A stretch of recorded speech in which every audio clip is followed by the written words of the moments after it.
സത്തിനും അസത്തിനും പരമായിരിക്കുന്ന നിത്യാംബരം അത് ബ്രഹ്മമെന്നറിഞ്ഞാലും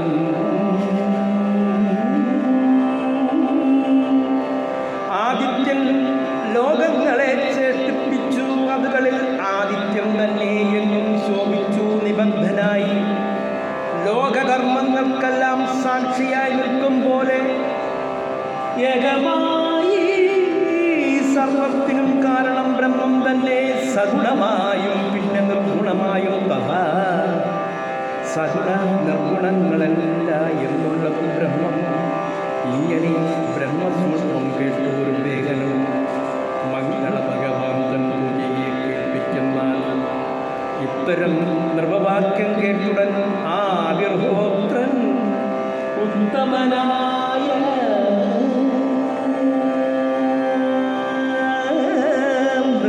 തന്നോട്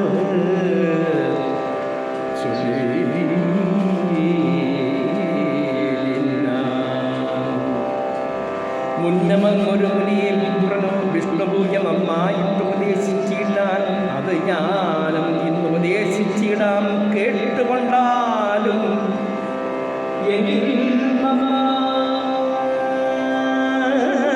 വിചാരിക്കൽ കർമ്മവും അകർമ്മവും പിന്നെ വികർമ്മവും എന്നിവ മൂന്ന് വിധി നന്നായിട്ടിരിക്കുന്ന പരമാത്മനി വേദഭിന്ന കൽപ്പനയെല്ലാം ലൗകിക പൂർവപക്ഷം ചെന്നതുകൊണ്ട് വിദ്വാൻമാരൊക്കെ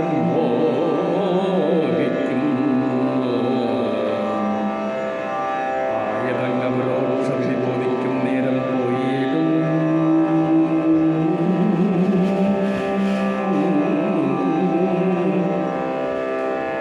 പരോക്ഷമായുള്ള ഒരു വേദവിധി അജ്ഞാനി ജനങ്ങൾക്ക് ദോഷകർമ്മങ്ങൾ നീക്കി വിജ്ഞാനം വരുത്തുവാൻ വിധിച്ചു. സൽക്കർമ്മങ്ങളെ ജ്ഞാനജിതേന്ദ്രിയനായിട്ട് ദോഷകർമ്മം പ്രജ്ഞാനം കൊണ്ടു നീക്കി നിഷ്കാമ സൽക്കർമ്മങ്ങൾ ഈശ്വരാർപ്പണം ചെയ്ത് മാനസശുദ്ധിയോടും ഈശ്വരാനുഗ്രഹേണ സദ്ഗുരു ലഭിച്ചുടൻ ശാസ്ത്രപാഠാർത്ഥഗ്രഹണം ചെയ്ത് ഗുരുതത്വമോർത്ത് വൈഷ്ണവഭോഗം ചെയ്യണം.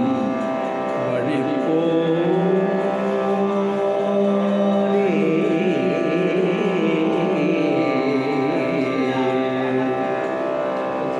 മാനസിശുദ്ധ്യാസനസ്ഥിതനായി ധ്യാനാഭ്യഷ്ടാംഗയോഗ ദേഹശുദ്ധിയും ചെയ്ത് അംഗന്യാസങ്ങൾ ചെയ്തു പവിത്രം ധരിച്ചത് മംഗളസിദ്ധ്യാത്മലിംഗങ്ങളെ കൽപ്പിച്ചുടൻ പാദ്യാർഘ്യാദികൾ ഉപചരിച്ച് സമബുദ്ധ്യ സാധ്യമായുള്ളൊരു ഉപചാരം കൊണ്ട് അലങ്കൃത്യ മൂലമന്ത്രവും ചിത്തേ ധ്യാനിച്ച് സാങ്കോവാംഗ പാലനമൂർത്തികളെ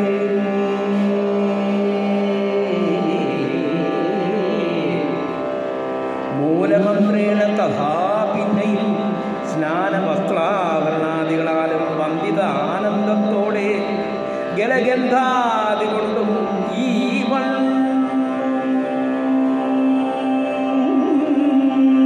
പാർഷദന്മാരോട് കൂടിയിടുന്നൊരു ദേവൻ കേവലം സർവവ്യാപ്തനാകുന്ന വിഷ്ണുദേവനെ പൂജിച്ചുടൻ കീർത്തിച്ചു വഴി പോലെ സേവിച്ചു. പിന്നെ ശിരസിംഗൽ ഉല്ലസിപ്പിക്ക യുദ്ധം മാനസത്തിലും അപ്പിലും അഗ്നിയിലും നിത്യനായി ഈശ്വരനായിടുന്നൊരാത്മാവിനെ നിത്യം ഭക്തിയോടെ പൂജിച്ചിടുന്നവർക്ക് സത്വരം മുക്തിപദം സിദ്ധിക്കും അസംശയം.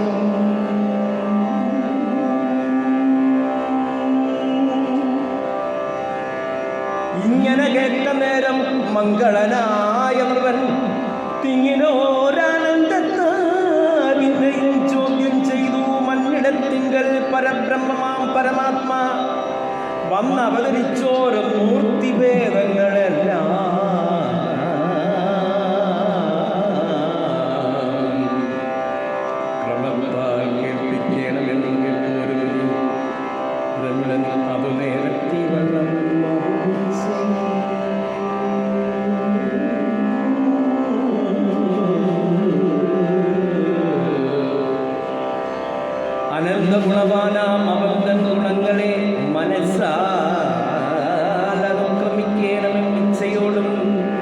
അജ്ഞാനിയായ പുമാൻ ഭൂമിതൻ രേണുക്കളെ പ്രജ്ഞയാലെണ്ണിക്കഴിച്ചിടാം എന്നതുപോലെ ശ്രീനാരായണ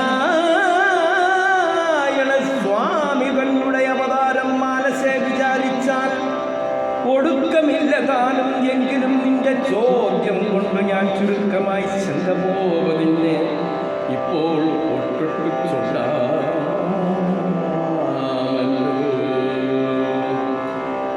അഖിലശക്തിധാമയമാം ബ്രഹ്മത്തിൽ നിന്ന് അഖണ്ഡാത്മന സൃഷ്ടമായുള്ള പഞ്ചഭൂതം തന്നെയുണ്ടായി വിരാൽ പുരുഷൻ പണ്ടേ അതിൽ നിന്നുളവായി മഹാപുരുഷൻ നാരായണൻ സാത്വിക ഗുണാശ്രയനായിട്ട് ലോകത്തിങ്കൽ സത്വരക്ഷണത്തിനായി അറിയ ധാത്രീവതേ തന്നംശമാകുന്നത് ദേഹങ്ങൾ, ഇന്ദ്രിയങ്ങൾ, അന്നവാഹനൻ രജോഗുണ സംഭൂതനായി വിഷ്ടവങ്ങളെ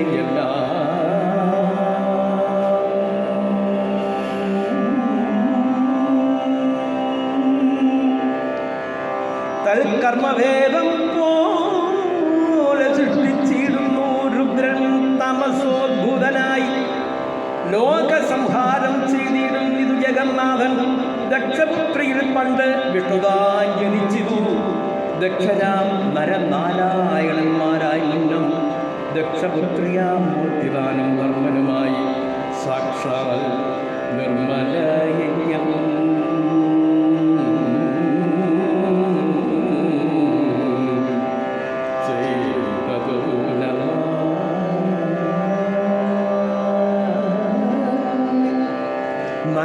നരനാരായണന്മാർ പുത്രരായി ഉദ്ഭവിച്ച് ധരണിതന്റെ തമം ചെയ്തു നിഷ്കാമരായി.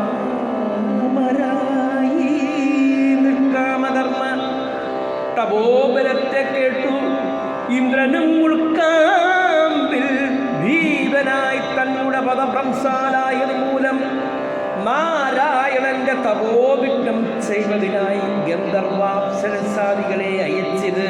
അപ്പോൾ ശക്രൻ അതിനെ ആദിദേവൻ ഗ്രഹിച്ച് ദേവാദികളോ